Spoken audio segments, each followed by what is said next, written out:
Alright, you finna get into this Mr. Ballin, Dead Man Waving top 3 shocking but 100% true stories. Sometimes the truth is stranger than fiction. And today we're going to look at 3 stories that demonstrate that.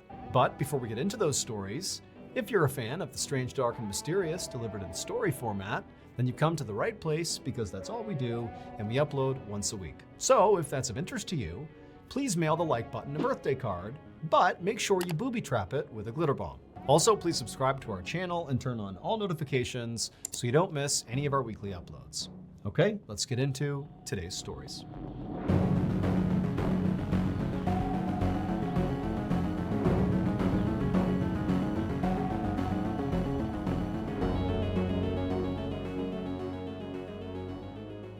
The new nanny. First story, let's get it. One day in March of 2012, a 5-year-old girl named Maria sat on the floor of her kitchen in a city in northeast Brazil eating an Don't mind me keep looking down, looking at my DoorDash. Trying to see what my DoorDash at. empada Last time I paused it. and watching her aunt cook some stew. An empada is very similar to the empanada in that it is a pie filled with meat, but the empada is the Brazilian version of that pie.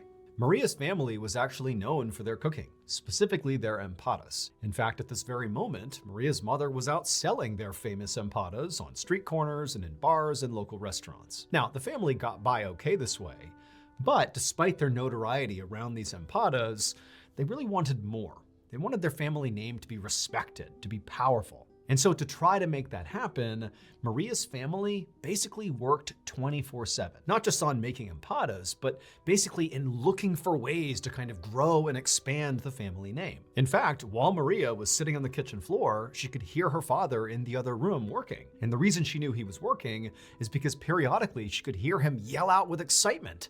He was basically sitting there coming up with ideas of how he could make the family name even bigger and better. And when he had a good idea, he would shout out and be like, "Oh, I found it!" And in addition to constantly sort of brainstorming for ideas of how to become rich and powerful, Maria's father also was an author, and he was writing a book that he was convinced was going to be another thing that would kind of ratchet their family up the social hierarchy. But because Maria's mother and father and basically everybody in her family were so completely immersed in work all the time, it meant they didn't really pay much attention to her. And so most of the time, Maria was just kind of on her own, usually playing in the kitchen or playing in the backyard. Just then, the front door opened and in walked Maria's mother, and she was grinning ear to ear, not only because she now had an empty tray, meaning she had sold all her empadas, but also she had brought someone along that she was really excited to introduce to Maria. Maria's mom stepped all the way into the kitchen, and right behind her was this young woman. And Maria's mother pointed at this young woman and then gestured for Maria to come over and say hi. And she told Maria that this young woman wants to become her new nanny. And so you guys can play together all the time while me and your father are out doing our work. Maria stood up and gave a shy smile to the young woman. I wouldn't like a nanny because I don't want no more. I was never a friendly person. I don't want nobody watching me who I don't know with love. I don't have no random stranger watching me. You know? I never do that to my children. I don't have kids. When I have kids, I would never do that. Woman.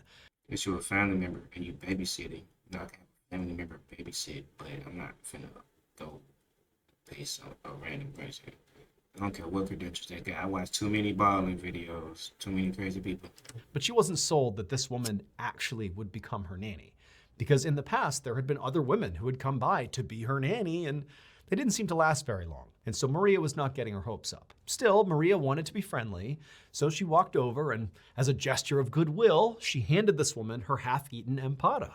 And the young woman took the empada and laughed and said, "Thank you." After that, Maria's mother told her to head on out back and go play by herself for a bit, while she and this new nanny hammered out the details of her new job. And she told Maria that as soon as they were done, the new nanny would come outside and join her, and they could play together. And so Maria, who was always very obedient, did as she was told, and she headed out back and entertained herself. And the whole time, as she's just kicking rocks around and pulling grass up and just kind of doing what kids do, she kept looking back at the house, waiting for the nanny to come outside.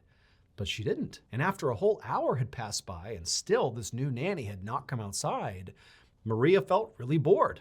And so she went inside to go look for her. A month later, Maria was out in her backyard playing by herself. Maybe she went inside and skipped to a mic. I need that house. I need to walk inside and skip to next week and watch the next episode of Solo Leveling. Got to see the next episode of Solo Leveling because how the fuck did he get up out that anthill? Did y'all see that? That nigga did that ant and he said, mutilation. Did him dirty. Like usual, when she heard a commotion happening inside of her house. She looked over at the house and couldn't really tell what was going on, and then she heard the sound of her mother and her father and her aunt raising their voices like they were fighting with somebody. And then all of a sudden, these uniformed police officers came charging out the back door towards Maria. One of the officers came right up to her and asked her what her name was, and Maria was so scared, remember she's 5 years old here, that she didn't even know what to say, so she just stood there staring, being totally terrified. She had no idea what was going on. But, as these police officers would soon tell her, it would turn out her entire life was one big, horrific lie. Maria's father, George Silvera, Oh, I gotta go get this DoorDash. in reality, those three people were not related to Maria. They were instead members of a cult called the Cartel Sect. And all these three cult members cared about was impressing the members of the cult. When they thought about, making it big, their so-called family name becoming bigger and more powerful, that was all in relationship to the Cartel Sect. They wanted the members of this cult to look at them as the most powerful and important members of that cult. And the way they tried to do that was by performing the duties of this cult to the best of their abilities, better than anybody else in the cult. And so what did this cartel care about? Well, the literal purpose of the Cartel Sect was to eliminate women they deemed unclean in order to reduce and purify the world's population. And Maria What the hell? But you didn't eliminate the bitches you was with. Them bitches was dirty. Them bitches look dirty. Maria's family, the mother, the father, and the aunt, had become very well versed at doing this. All those nannies that came around to see Maria, well, the reason they kept vanishing is because shortly after the mother, the father, and the aunt introduced them to Maria and said, oh, she's gonna be your new nanny, they would shoo Maria out into the backyard, and then they would murder the nanny because this person had been deemed unclean. They would cut their throats and stab them to death. But that wasn't all. That wasn't enough cleansing. After they murdered these women, they would then butcher them and stuff the human meat into their famous empadas and sell them to the people in town. They literally were feeding people in this city human meat. I'm not gonna lie. That's why you really be skeptical from eating from mom and pop shops. Yeah, I wouldn't eat from no family who just cooking like that. But if it's like a little black owned business, and that's different. But the cult and the cannibalism and the murders were not actually the That one black owned though, so I don't be eating from them anyway. biggest shock of this story. The biggest shock of the story is actually the real identity of little 5-year-old Maria. She was actually the daughter of the very first victim of the Cartel Sect. The mother, along with Maria 3.5 years earlier, when Maria was just 1.5 years, they had been lured to this very house where her mother was murdered right in front of Maria. And then after her mother was killed, they cooked her mother and fed pieces of the mother to Maria. And ever since, they had just kept Maria and treated her like she was a member of the family, basically turning her into an unwitting cannibal. The existence of the cult and their hideous murders were ultimately It's so low down, so fucked up. They deserve everything from the come to them. discovered after they used one of the credit cards of their victims sometime in the spring of 2012.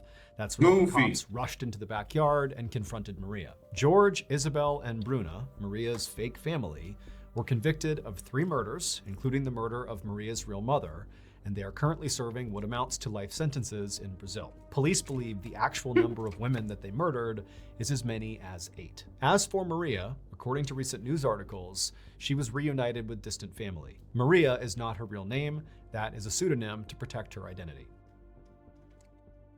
Good. Good. That was crazy. No. I got ketchup on my drip. Person who has binged basically all of my YouTube videos and every week you anxiously wait a new upload? If so, thank you, but also you're in luck. Because if you didn't know this, we actually have a separate podcast, the MRBALLEN podcast, that has literally hundreds of stories that are not on YouTube that you can binge right now. That podcast is available on all podcast platforms. Again, it's just called the MRBALLEN podcast. And on Mondays on that podcast, we upload exclusive Thursday podcast. If you're On January 23rd, 1989, a mother was cooking dinner in New York. Did this nigga change shirts? Oh, no. Okay. When her 11-year-old daughter came into the kitchen. The daughter had just finished delivering newspapers along her delivery route in their quiet suburban neighborhood. And so her mother asked her the same nightly question. How was the route? And usually the daughter replied with just a good. But tonight was different. Instead, her daughter said, "It's okay." And the mother pried, like, "Well, what do you mean? What happened?" And the daughter said, "Well, I saw something strange." She told her mom that she delivered newspapers to this one particular old man. He was very nice and he always waved to her whenever she went by. And tonight was no different. He had waved to her, but there was just something off about the way he was sitting. The mother asked, like, "What do you mean?" And the daughter, she really struggled to articulate what she had seen. One, it was dark. Two, the man was sitting inside of a screened-in porch that kind of obscured her view, and the awnings were pretty low, making it hard to look in. But she said basically when she had gone past, the man had waved to her like normal, but his legs appeared to be straight up in the air, like he was sitting on a chair and his legs were like up, vertical, right?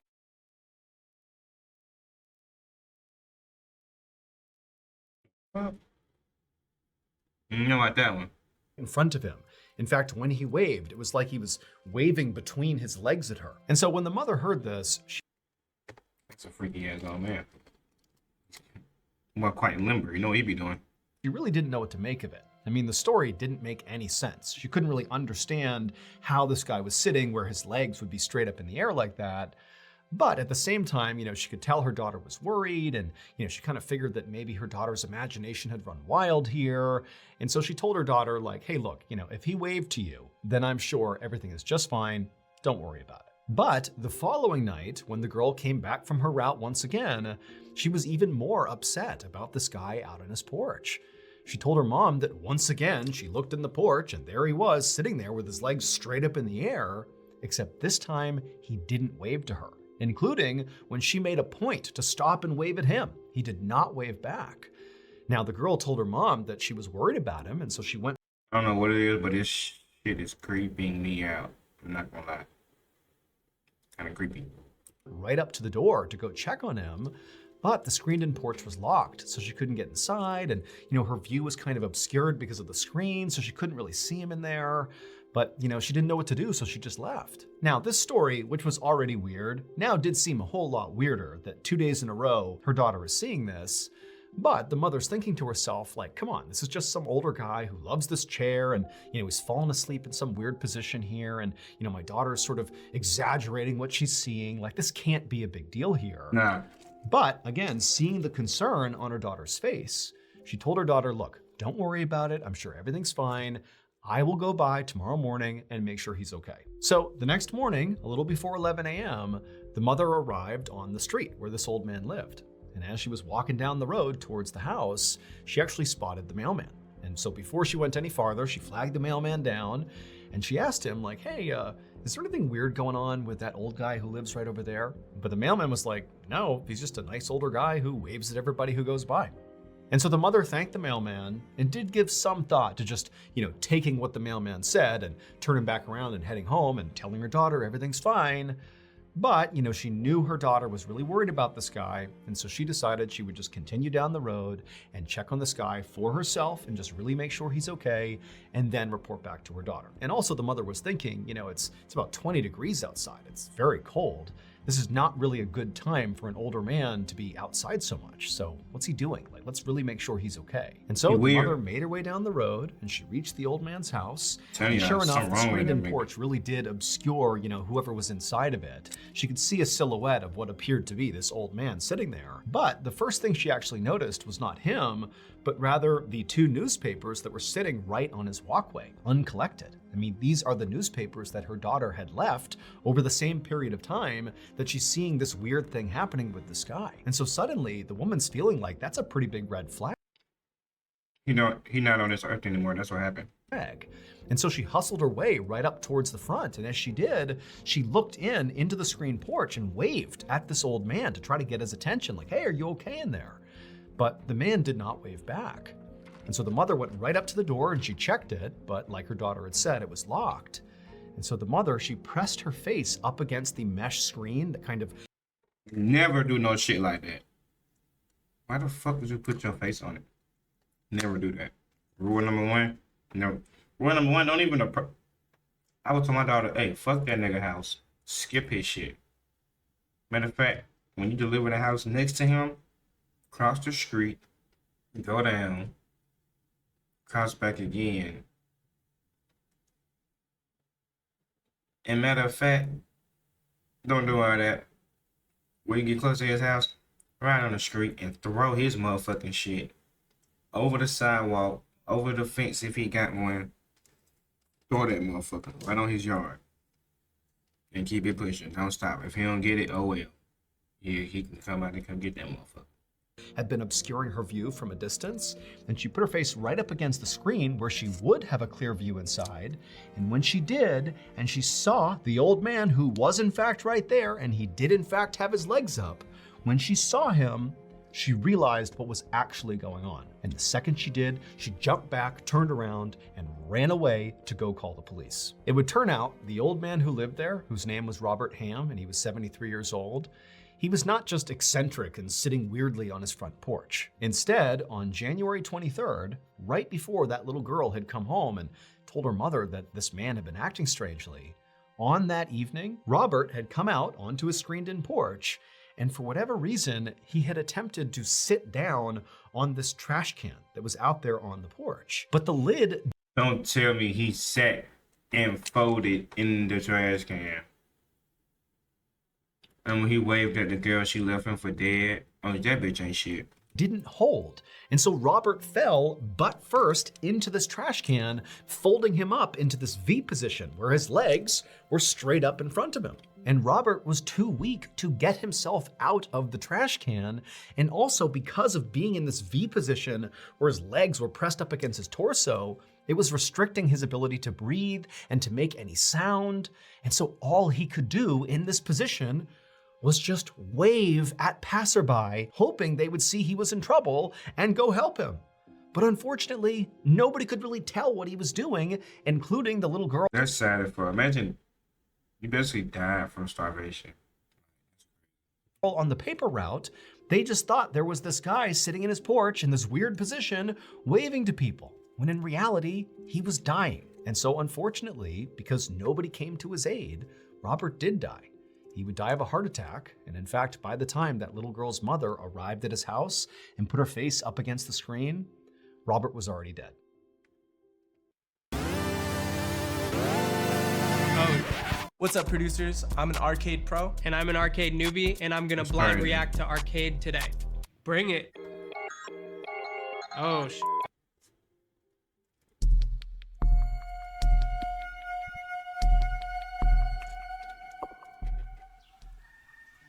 At around 7:30 a.m. on September 25th, 2012, a 69-year-old farmer named Terry Garner stepped out of his house in rural Oregon to go feed his animals. He stopped first at his enclosed yard, where he spread some seed on the ground for his chickens and turkeys, and then he headed over to his pen, where he was raising 4-horned goats, which are goats that grow 4 horns instead of 2. And after picking up some hay and tossing it in with the goats, Terry just stood there and smiled as he watched the animals eat. Terry loved his animals. He actually had previously been a butcher for most of his life, but 6 years earlier, when he had retired, he had kind of gone the opposite direction, basically housing all these animals and treating them basically like people. In fact, he was so devoted to his animals that sometimes when the nearby river would flood, he would move all of his animals into this house he had built on his property just for the animals to make sure they were safe. And if you ever went to visit Terry at his property, it was pretty common to see a lot of the chickens and other birds just kind of hanging out on the front porch of Terry's house. He didn't care. He liked having them around. But of all the creatures that Terry took care of at his farm, the animal he loved the most were his pigs. Now, normally when farmers raise pigs, they grow Does he like bacon? Smart man. them to about 250 to 300 pounds, and then they sell them to butchers to be slaughtered. But that's obviously not what Terry was doing here. He loved these pigs so much that he basically just fed them anytime they were hungry, and they were hungry all the time, which meant his pigs sometimes grew to be like 700 pounds. That's and OD. at no point was Terry gonna sell those pigs. He just wanted That's his OD. pigs to live their best life. So on this morning, after he was done feeding his chickens and turkeys and the goats, They gonna he eat grabbed him. a whole bunch of food and began Watch. making his way over to his beloved pigs. A few hours later, a member of Terry's family arrived at Terry's property and Nigga, knocked on you his said door. 800 This pounds, family 700 member had pounds? called Terry earlier in the Fuck. day, and Terry hadn't picked up. Now, that in and of itself was not that uncommon. Terry was a busy farmer, but Terry always called people back, and so far he hadn't. And so this family member was here just to check on him and make sure he was okay. And so after a few minutes, when Terry did not come to the door, the family member grew more concerned about Terry and decided they would just walk the whole property and just go find Terry and see what he was doing. And so the family member left the porch You ain't and gonna walked find him. all around the property. They saw where the chickens and The turkeys pigs were, ate they saw him the and that goats, they saw the food. pigs, Straight but up. that was it. All they saw were animals. Terry was nowhere to be found. It was like he was gone. And so the family member was just about to turn around and head back to Terry's house to see if, maybe he really was in there, when suddenly something caught their eye in the pig pen. Now, at first, what they were looking at just seemed impossible. Like, how could that be there? That doesn't make any sense. But when the family member walked over and got a closer look, they knew for sure what they were looking at. And as soon as that truth sunk in, they turned, ran to the house, and called the police. It would turn out, earlier that morning, when Terry had walked into the pig pen to feed his beloved enormous pigs, somehow or another, he had wound up on the ground. Now, we don't know if he had How the f- Did he end up on the ground? Them pigs wanted him. They giving them trays at a time. They're like, no, nigga, the whole thing. I'm 700 pounds. I need the whole thing, boy. a heart attack, or if he had some other medical event, or if he simply just tripped and couldn't get up again. But one way or another, he wound up on the ground, and at some point, his pigs devoured him. And so what that family member How, saw though? in the mud that caught their eye was not Terry, but Terry's false teeth grinning back at him. Those teeth, along with several pieces of his body and his clothes, were all that was left of Terry. One more haunting detail of this case is that officials were not able to actually figure out whether or not Terry was dead before he began being eaten, or if he was just sort of incapacitated and very much alive when his beloved pigs began to eat him.